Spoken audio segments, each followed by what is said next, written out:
ራስን ማጥፋት በዓለም ዙሪያ በሚሊዮኖች የሚቆጠሩ ሰዎችን የሚያጠቃ በጣም ውስብስብና ልብ የሚሰብር ጉዳይ ነው። በየ40 ሴኮንድ በዓለም ውስጥ የሆነ ቦታ አንድ ሰው የራሱን ሕይወት ያጠፋል። ሁልጊዜ ከማስጠንቀቂያ ምልክቶች ጋር የማይመጣ አሳዛኝ ነገር ነው። ሰዎች ለምን ወደዚህ አሳዛኝ ሁኔታ እንደደረሱ መረዳት ርህራሄና ግንዛቤን ለማጎልበት አስፈላጊ ነው።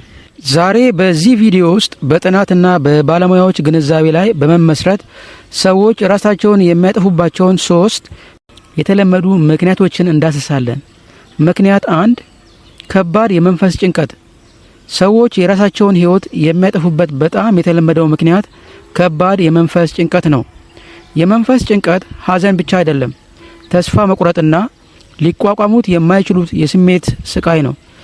ብዙ ጊዜ የሚሰቃዩ ሰዎች ዋጋ ቢስ እንደሆኑ ይሰማቸዋል፣ ወጥመድ ውስጥ ወድቀዋል።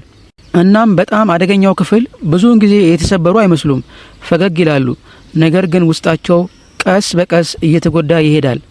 እናም ህመማቸው መቼም እንደማያልቅ ያምናሉ። ይህ የተዛባ አስተሳሰብ ራሳቸውን ማጥፋት ብቸኛው ከስቃያቸው ማምለጫ እንደሆነ ያምናሉ። የመንፈስ ጭንቀት አእምሮን ይጋርዳል። ይህም ሌላ መውጫ መንገድ ለማየት አስቸጋሪ ያደርገዋል። ብዙዎች ይህንን ህመም በጸጥታ ይቋቋማሉ። የመገለል ስሜትና አለመግባባት የመንፈስ ጭንቀት ምልክቶች ሊሆኑ ይችላሉ። እነሱን ማወቅና ድጋፍ መስጠት ህይወትን ሊያድን ይችላል። ምክንያት 2 የመሸነፍና ተስፋ መቁረጥ ስሜት። ሌላው ዋና ምክንያት የሽንፈት ስሜት ነው። የህይወት ግፊቶች ከአቅም በላይ ሲሆኑ፣ ይህ ከስራ ማጣት፣ ከገንዘብ ችግር፣ ከከባድ ህመም ጋር መዋጋት፣ የሚወዱትን ሰው በሞት ማጣት ወይም እንደ ፍቺ ያሉ ዋና ዋና ለውጦችን መቋቋም ባለመቻል ሊመጣ ይችላል። ሰዎች አቅመ ቢስና ሁኔታዎችን መቋቋም አይችሉም። ይህ ተስፋ ቢስነት ግለሰቦች ምንም ነገር አይሻሻልም ብለው እንዲያምኑ ሊያደርጋቸው ይችላል እና የነሱ ህልውና ትርጉም ያጣ ይመስላቸዋል። የስሜት ህመሙ ሊቋቋሙት የማይችሉት ይሆናል። ይህም አንዳንዶች ህመሙን ለማስቆም ራስን ማጥፋት እንደ ብቸኛ መፍትሄ አድርገው እንዲመለከቱ ያደርጋል። ምክንያት 3 የብቸኝነት ስሜት።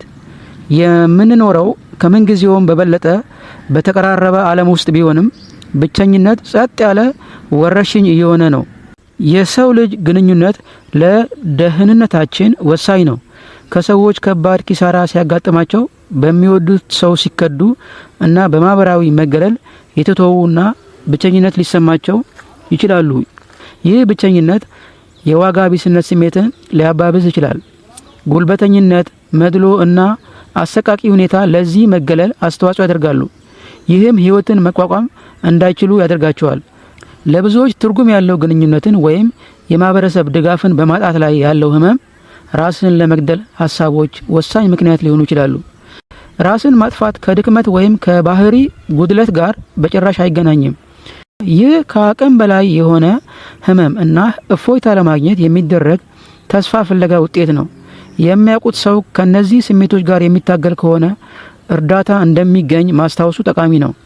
ከታመኑ ጓደኞች፣ ቤተሰብ ወይም ባለሙያዎች ጋር መገናኘት ሁሉንም ሊለውጥ ይችላል።